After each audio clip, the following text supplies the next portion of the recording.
अस्सलामु अलैकुम वरहमतुल्लाहि वबरकातु। वहाँ अंदर थोड़ा सा शोर है मशीनों का, यहाँ मैं बाहर ये वीडियो बना रहा हूँ। ये वीडियो इस बारे में है अइम्मा अहलुल बैत अलैहिमुस्सलाम के जो नाम है वो मस्जिद नबवी के अंदर लिखे हुए हैं। और आप स्क्रीन पे देख रहे होंगे जहाँ पे खुलफाए राशिदीन रदियल्लाहु अन्हुम के नाम हैं, रियाजुल जन्नह के जो ऊपर का हिस्सा है, वहीं पर उस अइम्मा अहलुल बैत अलैहिमुस्सलाम के नाम लिखे हुए हैं। सबके नाम लिखे हुए हैं।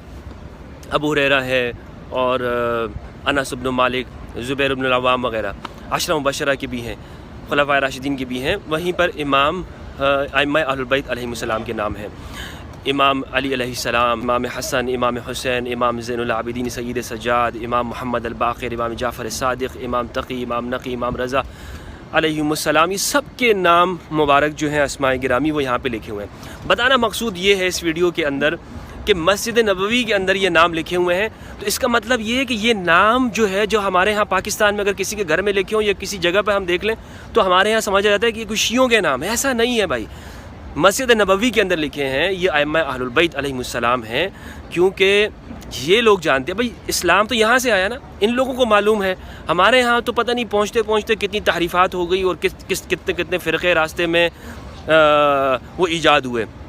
अब यहाँ पे इन नामों का होना ये किस बात की अलामत है? ये इसी बात की अलामत है इनकी अहमियत की।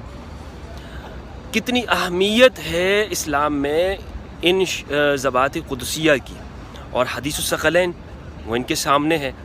तो लिहाजा हमारे यहाँ अगर 12 इमामों को हम नाम लें तो 12 इमामों को शायद हमारे यहाँ ये समझा जाए कि जनाब ये एक ख़ास मखसूस फ़िरक़े के हैं, एक मखसूस लोगों के हैं, और ये उन्हीं लोगों का काम है, हम सुन्नियों का इसमें कोई काम नहीं है। ऐसा नहीं है, ये रवैया दुरुस्त नहीं है।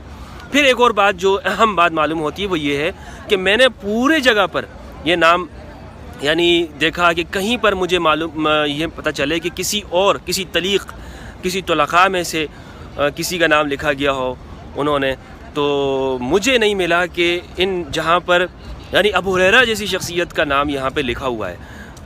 ठीक है, वो मदीना के सिर्फ गवर्नर रहे थे चंद महीनों तक गालिबन, लेकिन उनका नाम है। लेकिन किसी तुलक़ा में से किसी का नाम यहाँ पे नहीं लिखा हुआ। इसका मतलब ये है कि इस्लामी दौर में भी उनको वो अहमियत नहीं दी जाती थी जो आज हमारे पाकिस्तान में उनको दी जाती है।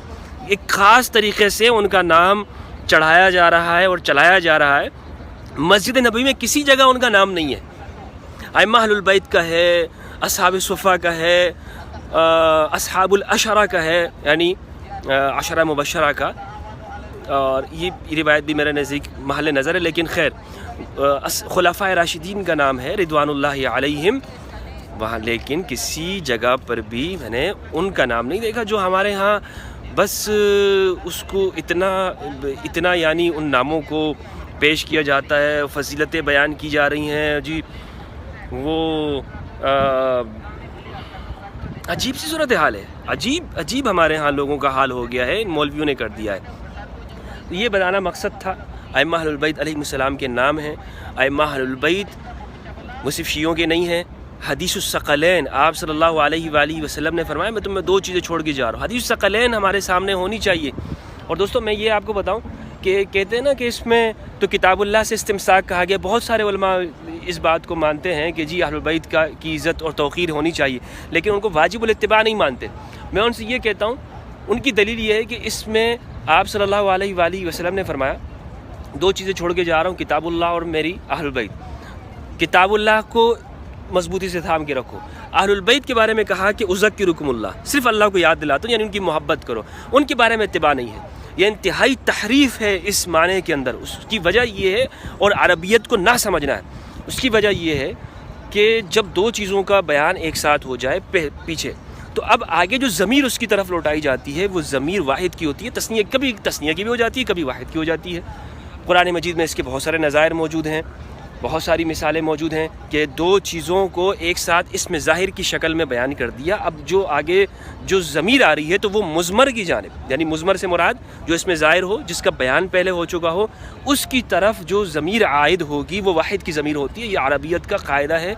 और अदना से अदना जो عربیت کے واقف ہو وہ اس بات کو اس سے لا علم نہیں ہوگا. لیکن ہمارے ہاں پتہ نہیں مجتہدین اسلام اہل سنت وہ کس طرح سے لا علم ہو جاتے ہیں. دوسری بات یہاں تھوڑا سا یہ مائکرو فون یوز کر رہے ہیں, میں تھوڑا سا آگے جا کے گفتگو ریکارڈ کرتا ہوں. دوسری جو بات ہے وہ یہ ہے کہ اس روایت کو اگر آپ پڑھیں گے تو اس کے الفاظ کیا ہیں. اس کے الفاظ یہ ہیں کہ انا تارکم فیکم الثقلین, تم میں دو گراں قدر چیزیں, دو بھاری بھرکم چیزیں چھوڑ کے جا رہا ہوں.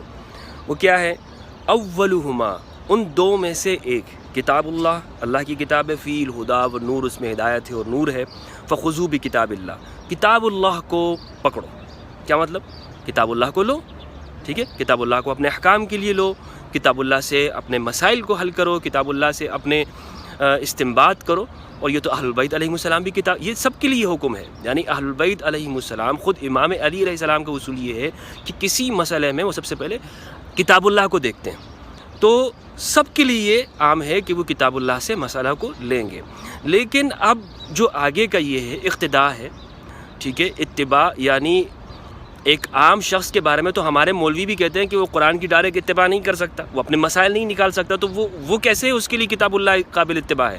اس کے لیے تو ہمارے علماء کہتے ہیں ہماری باتیں سنو, ہم تمہارے لیے قابل اتباع ہیں, ٹھیک ہے.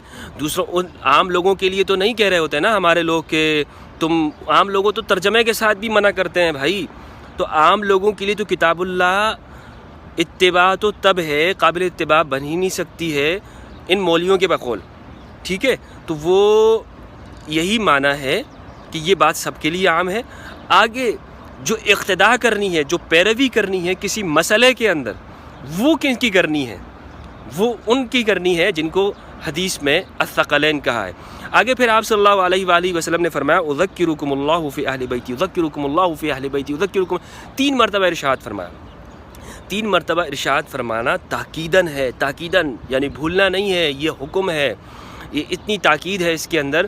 اور تذکیر کا حکم ہے. تذکیر بہت زیادہ ابلغ ہے عربی کے اندر. ابلغ سے مراد یہ ہے کہ اپنی بات پہنچانے کے اندر واضح, اس میں کسی طرح کا کوئی شک نہیں ہے, کوئی ابہام نہیں ہے, کسی طرح سے اس میں کوئی ایسا معنی نہیں ہے کہ جو کسی کی سمجھ میں نہیں آ رہا, بلکہ بہت تاکید ہے.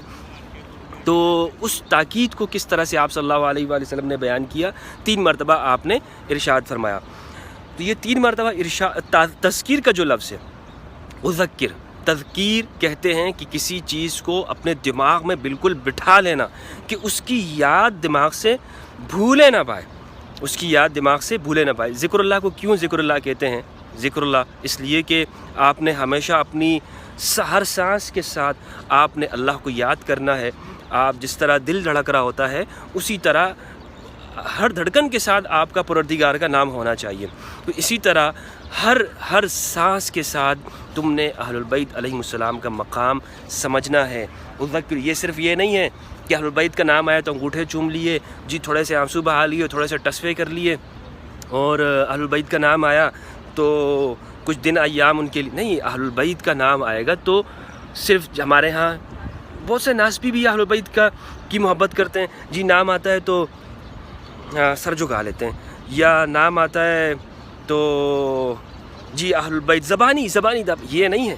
اہل البیت کا مقام یہ ہے کہ جب اہل البیت کا ایک فیصلہ ہو اور ان کے مد مقابل دوسرے ہوں تو آپ نے کن کی رائے کو ترجیح دینی ہے, کن کے ساتھ کھڑا ہونا ہے؟ آپ نے اہل البیت کے ساتھ کھڑا ہونا ہے. اس کی بہت ساری مثالیں اس پہ میں گفتگو کر چکا ہوں. یہاں میں اس حوالے سے بتا رہا تھا کہ یہ جو اہل البیت علیہ السلام کے جو نام لکھے ہوئے ہیں یہ مسجد نبوی کے اندر ہے, یہ سب مسلمانوں کے لیے ہیں. ہمارے ہاں پاکستان میں بدقسمتی سے چیزوں کو متنازع کیا ہے. ان ہستیوں کو کہ جن کا مقام ہے دین اسلام کے اندر, ان سے صرف نظر کرایا جا رہا ہے, اور جو ہستیاں ایسی ہیں کہ جن کا وہ مرتبہ مقام نہیں تھا وہ ان کے لیے پیش کیا جا رہا ہے.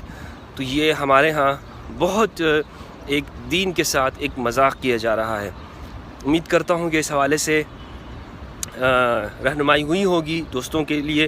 اگر اس حوالے سے کوئی سوال ہو تو آپ پوچھ سکتے ہیں, اور اللہ سبحانہ و تعالیٰ سے دعا ہے کہ پروردگار ہمیں قرآن مجید اور اہل بیت علیہ السلام کی معرفت عطا فرمائے. السلام علیکم ورحمۃ اللہ وبرکاتہ.